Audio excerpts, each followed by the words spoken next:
ಈಗ ನಿಮ್ಮ ಹೆಸರು ಮತ್ತೆ ನೀವು ಎಲ್ಲಿಂದ ಬಂದದ್ದು, ನಿಮಗೆ ಇಲ್ಲಿ ಪಟ್ಟಚಂದು ಸ್ಮಾರಕ ಇದು ಯಕ್ಷಗಾನ ಕೇಂದ್ರದ ಪರಿಚಯ ಹೇಗಾಯಿತು ಅಂತೇಳಿ? ನನ್ನ ಹೆಸರು ಆಶಾ ಅಂತ.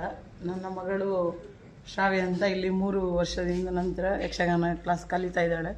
ಅಂದರೆ ಮೊದಲಾಗಿ ಸಬ್ಬಣಗುಡಿ ಗುರುಗಳು ಅವಳು ಸರಸ್ವತಿ ವಿದ್ಯಾಲಯಕ್ಕೆ ಶಾಲೆಗೆ ಹೋಗೋದು. ಆವಾಗ ಅಲ್ಲಿ ಶಾಲೆಯಲ್ಲಿ ಗುರುಗಳಾಗಿದ್ದರು ಅವರು. ಹಾಗೆ ಅವರದ್ದು 7ದ ರಂಗ ಪ್ರವೇಶ ಆದ್ದು ಇವರು ಗುರುಗಳಾಗಿರುವಾಗ ಅಲ್ಲಿ. ಹಾಗೆ ಮತ್ತೆ ಮುಂದೆ 7 ವಿದ್ಯಾಭ್ಯಾಸಕ್ಕೋಸ್ಕರ ಇವರೇ ಗುರುಗಳಾಗಬೇಕು ನಮಗೆ ಅಂತ ಹೇಳೋ ಉದ್ದೇಶಕ್ಕೆ ನಾನು ವಿಟ್ಲದಿಂದ ಇಲ್ಲಿಗೆ ಅವಳನ್ನು ಕ್ಲಾಸಿಗೆ ಕರ್ಕೊಂಡು ಬರ್ತಾ ಇದ್ದೇನೆ. ಭಾಗವತಿಗೆ ಕ್ಲಾಸಿಗೆ ಮತ್ತು ಯಕ್ಷಗಾನ ಕ್ಲಾಸಿಗೆ. ನನ್ನ ಹೆಸರು ನಯನ ಅಂತೇಳಿ. ನಾನು ಬಾಲ್ಯದಿಂದಲೇ ಯಕ್ಷಗಾನ ಕಲಿಬೇಕು ಅಂತೇಳಿ ಆಸೆ ಇಟ್ಟವಳು. ನನ್ನ ಅಪ್ಪ ಅಮ್ಮ ಇದಕ್ಕೆ ಒಂದು ಪ್ರೋತ್ಸಾಹ ಇರಲಿಲ್ಲ. ಈಗ ನನ್ನ ಮದುವೆಯಾದ ಮೇಲೆ ನನ್ನ ಗಂಡ ಮತ್ತು ಅವರ ತಾಯಿ ತಂದೆ ಎಲ್ಲ ನನಗೆ ತುಂಬ ಪ್ರೋತ್ಸಾಹ ಕೊಡ್ತಾ ಇದ್ದಾರೆ. ಈಗ ನಾನು ಇಲ್ಲಿಗೆ ಸೇರಿ ಒಂದು 4-4.5 ವರ್ಷ ಆಯಿತು. ಗುರುಗಳಿಂದ ಒಳ್ಳೆ ಯಕ್ಷಗಾನ ನಾಟ್ಯ ತರಬೇತಿಯನ್ನು ಕಲಿತಾ ಇದ್ದೇನೆ. ತುಂಬ ಒಳ್ಳೆಯ ಪಾತ್ರವನ್ನು ನನಗೆ ಕೊಟ್ಟಿದ್ದಾರೆ. ನೀವು ಎಲ್ಲಿಂದ ಬರುವಂಥದ್ದು ಮತ್ತು ಹೇಗೆ ಇದರ ಬಗ್ಗೆ ಪರಿಚಯ ಹೇಗಾಯಿತು? ನನ್ನ ಮನೆ ವಾಟೆ. ನನ್ನ ಮಗ ಪ್ರದೀಶ್ ರಾಜ್. ನಾನು ಸಣ್ಣದಿರುವಾಗ ಯಕ್ಷಗಾನ ಕಲಿಬೇಕು ಅಂತ ಆಸೆ ಇತ್ತು. ಆದರೆ 8ನೇ ಕ್ಲಾಸಲ್ಲಿ ನನಗೆ ಸಬ್ಬಣ್ಣಗುಡಿ ರಂಭಟ್ ಅವರು ಯಕ್ಷಗಾನ ಕಲಿಸ್ಕೊಂಡಿದ್ದರು. ಹಾಗೆ 1-2 ಸಲ ನಾನು ವೇಷ ಮಾಡಿದೆ ಅವರ ಇದರಲ್ಲಿ. ಹಾಗೆ ಮತ್ತು ನನ್ನ ಅಪ್ಪ ಅಮ್ಮ ಬಿಡಲಿಲ್ಲ, ಸಾಕು ನೀನು ಯಕ್ಷಗಾನ ವೇಷ ಮಾಡೋದು ಬೇಡ ಅಂತೇಳಿ. ಹಾಗೆ ನನಗೆ ಒಂದು ಹಠ ಇತ್ತು, ನನ್ನ ಮಗನನ್ನು ಕಲಿಸಬೇಕು, ಅವನೊಂದು ಯಕ್ಷಗಾನದ ಮೇಲೆ ಹೋಗಬೇಕು ಅಂತ ಒಂದು ಆಸೆ ಇತ್ತು.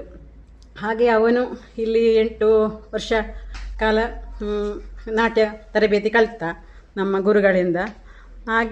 ಹಾಗೆ ಅವನು ಮುಂದುವರೆದು ಈಗ ಬಣ್ಣದ ವೇಷಧಾರಿ ಆಗಿ ಗುರುಗಳಲ್ಲಿ ಕಲಿತಾ ಇದ್ದಾನೆ.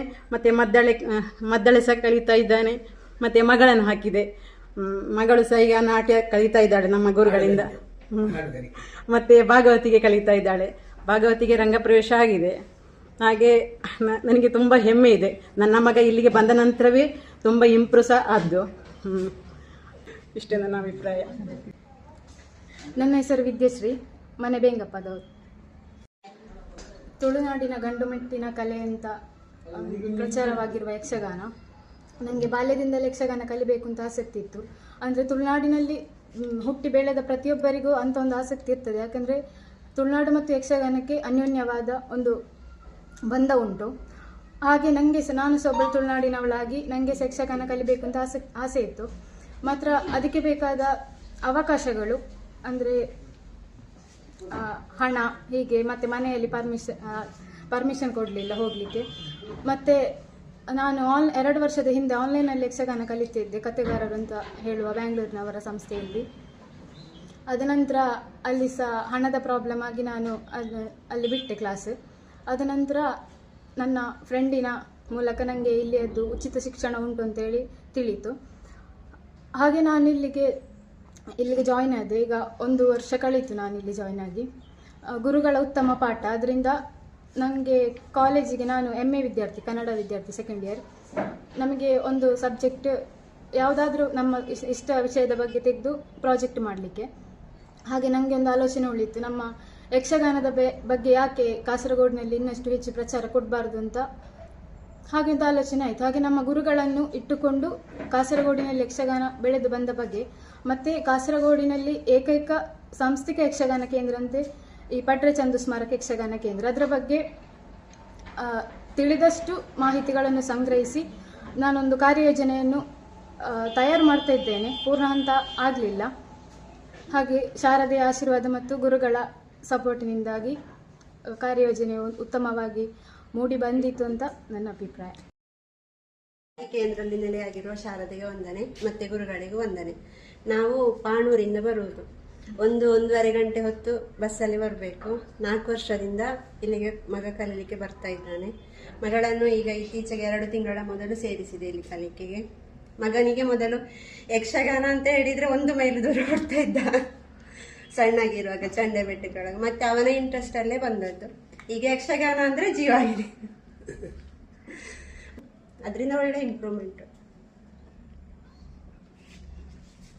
ನಮ್ಮ ಪೋಷಕರೆಲ್ಲ ಒಳ್ಳೆ ಸಹಕಾರ ಕೊಡ್ತಾ ಇದ್ದಾರೆ ನಮ್ಮ ಯಕ್ಷಗಾನ ಕೇಂದ್ರದಲ್ಲಿ. ಯಾಕಂದರೆ ಈಗ ಹಲವಾರು ಮಂದಿ ಇಲ್ಲಿ ಕಲಿತು ಹೋದವರು ಇದ್ದಾರೆ. ಈಗ ಪ್ರಕೃತ ಈ ಪೋಷಕರೆಲ್ಲ ಒಂದು ಮಾತೆಂದರೆ ಬಳಗ ಅಂತ ಒಂದು ಮಾಡಿಕೊಂಡು ಭಜನೆ ಯಾವುದು ಮಾಡಿದ್ವಿ ಹೇಳಿ ಹೇಳಿ. ಶಾರದಾ ಒಂದು ಶಾರದೆ ಹೆಸರಲ್ಲಿ ಒಂದು ಭಜನಾ ಮಂಡಳಿ. ಮತ್ತೆ ನಾವು ದುರ್ಗಾ ಪೂಜೆ ವರ್ಷದ್ದು ದುರ್ಗಾ ಪೂಜೆಗೆ ಅಂತೇಳಿ ಒಂದೊಂದು 10 ಜನರದ್ದು ಬ್ಯಾಚ್ ಮಾಡಿಕೊಂಡು ಎಲ್ಲರೂ ಅಮೌಂಟ್ ಹಾಕಿಕೊಂಡು ತಿಂಗಳು ಸರಿಯಾಗಿ ದುರ್ಗಾ ಪೂಜೆಯನ್ನು ಮಾಡ್ತಾ ಇದ್ದೇವೆ ಎಲ್ಲ ಪೇರೆಂಟ್ಗಳು ಸೇರಿ. ಹಾಗೆ ನಾವು ಈಗ ಶ್ರೀಮತಿ ಆಶಮ್ಮ ಇದ್ದಾರೆ, ಇವರು ಅವರಿಗೆ ಒಂದು ಹೂವಿನ ಜವಾಬ್ದಾರಿಯನ್ನು ನಾವು ಇಲ್ಲಿ ಕೊಟ್ಟಿದ್ದೇವೆ. ಹಾಗೆ ಹಲವಾರು ವಿಷಯಗಳಲ್ಲಿ ಪೂರ್ಣ ಸಹಕಾರವನ್ನು ಈ ಮಾತೆಯಿಂದರೆಲ್ಲರೂ ನಮಗೆ ಕೊಡ್ತಾ ಇದ್ದಾರೆ. ಅದರಿಂದ ನಮ್ಮ ಯಕ್ಷಗಾನ ಕೇಂದ್ರದಲ್ಲಿ ಎಲ್ಲ ಕಾರ್ಯಕ್ರಮಗಳು ಕೂಡ ಪೋಷಕರ ಸಹಕಾರದಿಂದ ನಡೀತದೆ. ಆಮೇಲೆ ಡಾಕ್ಟರ್ ವಿಷ್ಣು ಪ್ರಸಾದ್ ಅವರು ವಕ್ತಾರರಾಗಿದ್ದಾರೆ, ಅವರಿಗೆ ಇವತ್ತು ಬರಲಿಕ್ಕೆ ಆಗಲಿಲ್ಲ. ಆಮೇಲೆ ಶರತ್ಚಂದ್ ಶೆಟ್ಟಿ ಮತ್ತು ಹಲವಾರು ಮಂದಿ ನಮ್ಮ ಡಾಕ್ಟರ್ SN ಡಾಕ್ಟರ್ ಅಂತ ಇದ್ದಾರೆ, ಅವರು ಗೌರವಾಧ್ಯಕ್ಷರಾಗಿದ್ದಾರೆ. ಹಾಗೆ ನಾವೊಂದು ಸಮಿತಿಯನ್ನು ಮಾಡಿ ಆ ಮೂಲಕವಾಗಿ ನಡೀತಾ ಇದ್ದೇವೆ.